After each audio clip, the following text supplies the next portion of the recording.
I'm not Good day guys, so yeah.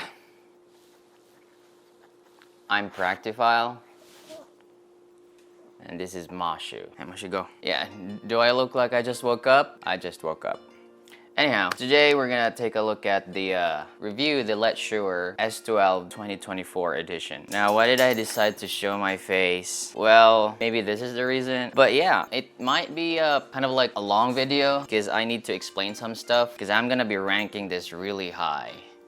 The S12 2024. Now, with the audio file, I'm gonna start with how the audio file terms are, and like when reviewing IEMs, it seems like it's geared towards the mixing side of things. Most of the words that they're using tends to lean on the mixing side of things, you know, like in a flat response speaker, dips. It's mostly about the frequency response, you know, like the sound stage and stuff like that. It's different when you use IEMs on stage, where that was the first use of IEMs, you know, in-ear monitors. They're supposed to replace the monitors, the physical monitors on stage, and wear them because it's just easier to hear other musicians while you're on stage, and you know, you block the outside noise from the crowd and stuff like that. So in my case, I had an experience playing in a band before. I used to be a drummer, can play the guitars, and I have my own reference when it comes to sound. It's not leaning towards like the mixing stuff, like it needs to be flat. If you listen to a flat or like, okay, let's use Harmon, maybe it would work, but I doubt,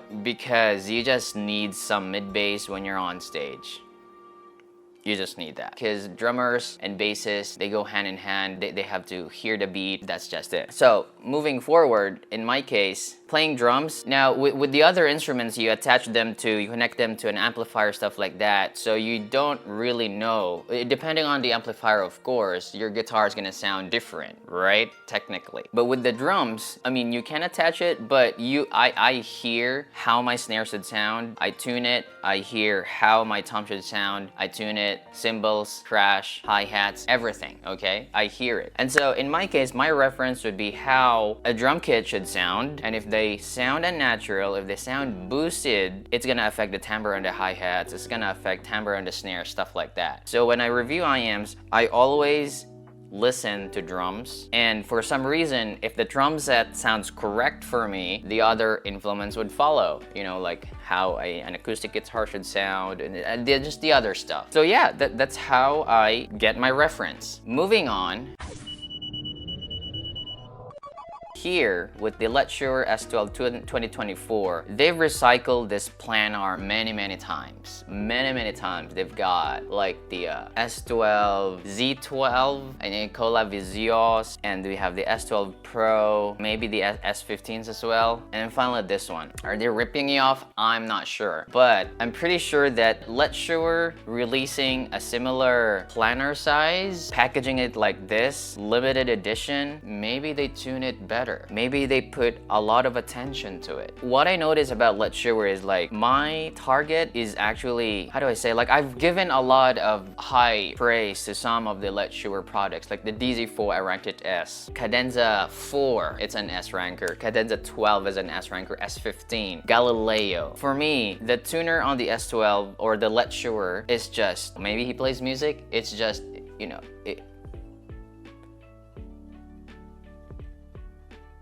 it matches my preference. So here we have here the S12. I have it here actually. The unboxing, it's pretty nice. You get a lot of accessories. Well, okay, let's move on to the IEM itself. So this is what it looks like. You can see that right there.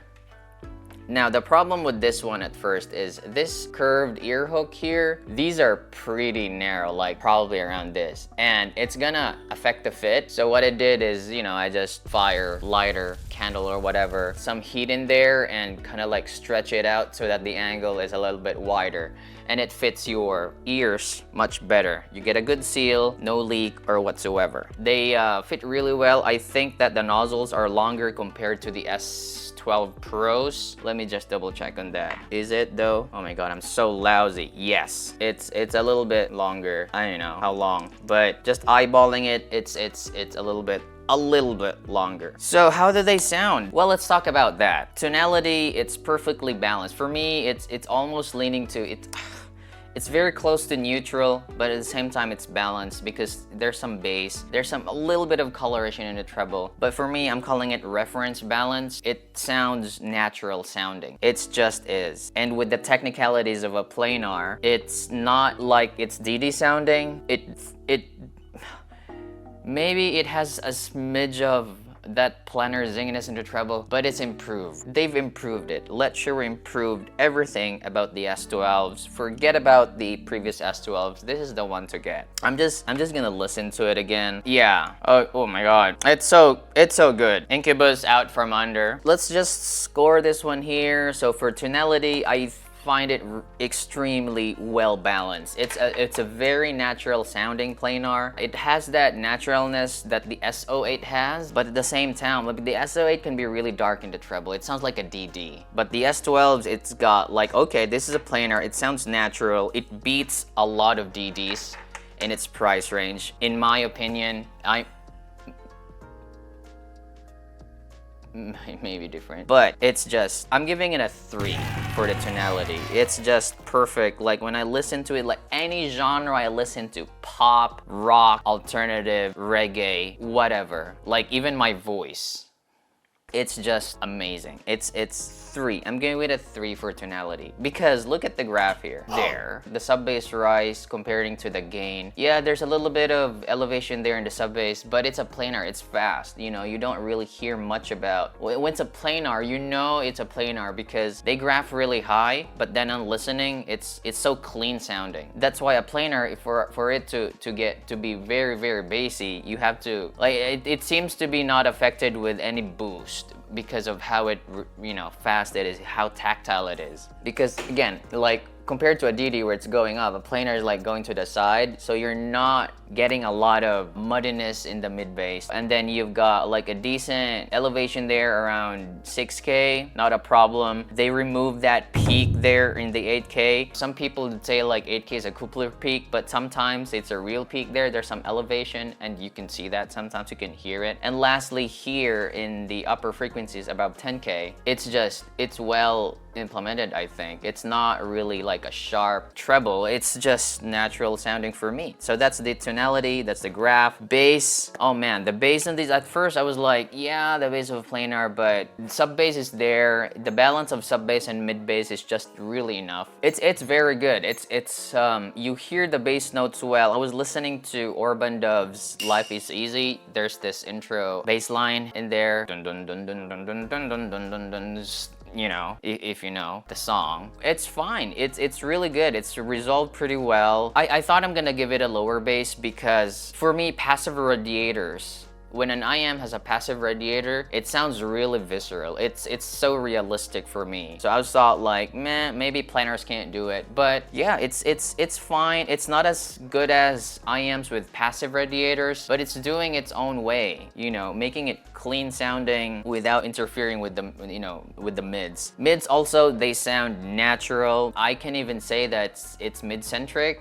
The vocals are actually more forward sounding. You know, Swiss, not that Swiss Yorushika, if you know Yorushika. I mean, Swiss is the vocalist of Yorushika. I like her voice really well. She sounds very good on these, like, because Swiss, she has a very dynamic vocal range. Like when you're listening to different tracks of Yorushika, you're gonna think there are like many vocalists, like at least 3 vocalists, but it's only her. It's crazy. But anyhow, she sounds really good on these. Male vocals sound really natural as well. Instruments, as I've mentioned, it's just perfect. Drum kits, guitars, whatever, cams. Mids, it's a 3. Bass also, it's a 3. So bass, mids, 3. Treble, man, the treble, it's always a problem for me for planars because they can't seem to find the sweet spot. It's like, it's so powerful, you have to contain that energy. Like even the MP145, I thought like, yeah, it's well balanced or something, but sometimes, yeah, you get that little bit of planar sound in there. It's kind of like thin sounding. And I think Letshuoer started with the S08.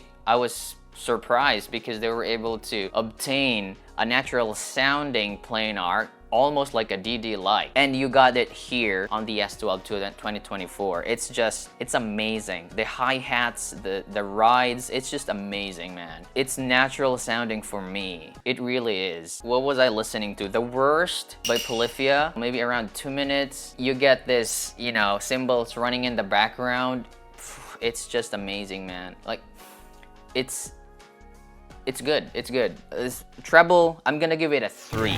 Okay, so tonality is 3, bass is 3, mids is 3, treble is 3. Now here we go with the text. Text, it has good imaging, highly good perceived 3D space. Like, it's like it goes at the back of your head. You know what? Like, do you know Incubus? And have you ever listened to Are You In? Like that intro? Like, if you listen to that in different IAMs, your IAMs are gonna present it differently. It is noticeable. Are You In? Incubus. Try it with your different sets, and like some people say like, oh, my IAM sounds the same. No, try Are You In by Incubus, and you would notice how different it is with the panning. Incubus is really good at mixing those. I don't know who their engineers are, but they seem to be doing really good in the panning. You will hear like every IEM would portray a different kind of like distance when they pan the cymbals with the drums and everything. It sounds so open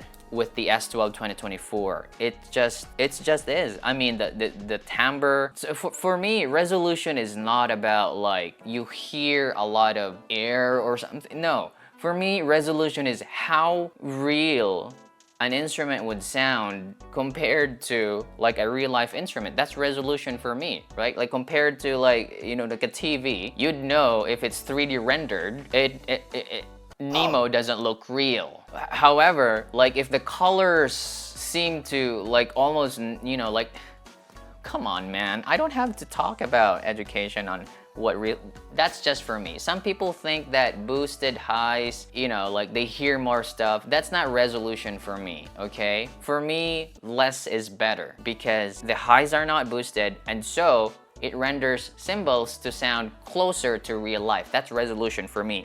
This one here, it doesn't have an elevated upper treble, which renders cymbals and other instruments natural sounding, and that is resolution for me. And so I'm gonna give it a 3 again. In my like 3 years of reviewing stuff, this is the highest IM that reached a perfect 15 for me. I didn't expect it because I'm always reserved to like, because my ranking is always based on its price. If this cost like 300, it probably won't. Now, why did I rank it like an S? Because I know probably in the future, the price is probably gonna go down to 180, 150, I don't know. But this is limited edition, by the way. So I think this is priced around $200, maybe around that price. But yeah, I think this is like a balanced reference around that price range. It's just that for me, if you have the S12 2024s, it's gonna be very, very hard for you to buy IMs in the $500, $600, $700, even until 1K. It's because like you just feel like, am I paying more just to get a little bit of upgrade in terms of sound? That's what I think. It might be different for you, but that's what I think. This is hard to beat in its price range, and it's well done. Moving on to comparisons, of course, I don't have the OG S12s with me. I do have the Pros, and to compare that, yeah, as you can see, the curve is almost, they follow a similar kind of tuning, but they really reduced that 8K energy in there. Also the mid bass, they lessened it. Very clean sounding set. They improved the fit. It's not all aluminum. But yeah, I'd pick this one here. Also, interestingly, I don't have the Hidiz MP145, but yeah, it seems to follow a very similar curve as well. No, I'm gonna pick this one over the Hidiz just because also that one is very big, but it actually, you know, when I tried it, I had no problems with the MP145, but still, there's something about the S12s that's just very, very good sounding. Like, it sounds even better compared to other hybrids, which is crazy. And that's planar technology for you. I'd choose this over the Hidiz 145. Also, interestingly, let's see here, the Mega 5P here. I have the Mega 5P with me here. There, is it the one? Yeah. Mega 5P. It's also really close. Look at that. Not quite, but yeah. I mean, like maybe from the bass to the gain, it's like almost a similar curve. The problem with the Mega 5P is the treble can be sometimes really dark sounding. That's how they raised this area here a little bit, maybe around 6 to 8K, just to compensate for that. But it's around the same price range, 200 something. It's been dethroned, man. Like the S12 2024s, they sound better in my opinion. What else? The Duno Falcon Ultra. Oh my god, I love this set so much. I love this set so much. This is a DD, but the tuning is a little bit different though. It has more gain. It sounds pleasing. Sometimes the Duno can be really, you know, I think it's 240, something like that. It's a little bit more expensive. It's hard, because I like this one too, but I just enjoy the S12 2024s really. I just enjoyed it. It's just, you know, like look at this. Like I have my favorite sets here and I just grab the S12s, you know? Like in my like I drink coffee in the morning and what do I listen today, stuff like that. I don't even touch other IMs anymore. It's just the S12. More expensive sets, not really more expensive, but like the Chopin's also around, maybe sometimes cheaper. I'd still root for the S12. The signature is a little bit different. Chopin is kind of like Harmon with a tuck in the bass. Bass might be more engaging with the Chopin, better vocal quality because it has elevated treble, but the S12 has that quality to it that makes me go back to it. So more expensive stuff, let's see, like even I have here the Juno SA6 Mark II there. No, I'd pick the S12s over these. Maybe it's just about the tuning. It's not about the you know, like it doesn't mean like if it's more expensive it sounds better. Sometimes it's more expensive because it's hard to make. There are a lot of, you know, people involved making the IM, stuff like that, and there a lot of things go into price. But yeah, tuning wise though, like I think the Duno SA6 Mark II, it has lesser gain as you can see, but I just find like because there's no maybe 2K elevation for the Duno SA6, it kind of like make the treble shine more and naturally for me. They're just thin sounding. I don't know why, but that's how it is. And that's why those are my thoughts on the S12 2024s. I do think they are very good sounding. It's a benchmark, at least for me, in the $200 category. This is the highest I've given to an IM, all perfect 15. This is like S++, and I've never given it to any IM before, like even with the other expensive ones, because I thought I'm gonna reserve it to something that is closer to my target. Look at that, it's so far from my target. But then, this is not me shilling at Letshuoer, but yeah, Letshuoer and my preferences, I don't know, like I've given bad reviews on Letshuoer. Like some SO8, I given it A-, and like their previous, oh my god, like the singer and whatever, like I didn't like those stuff before. But yeah. See you next time.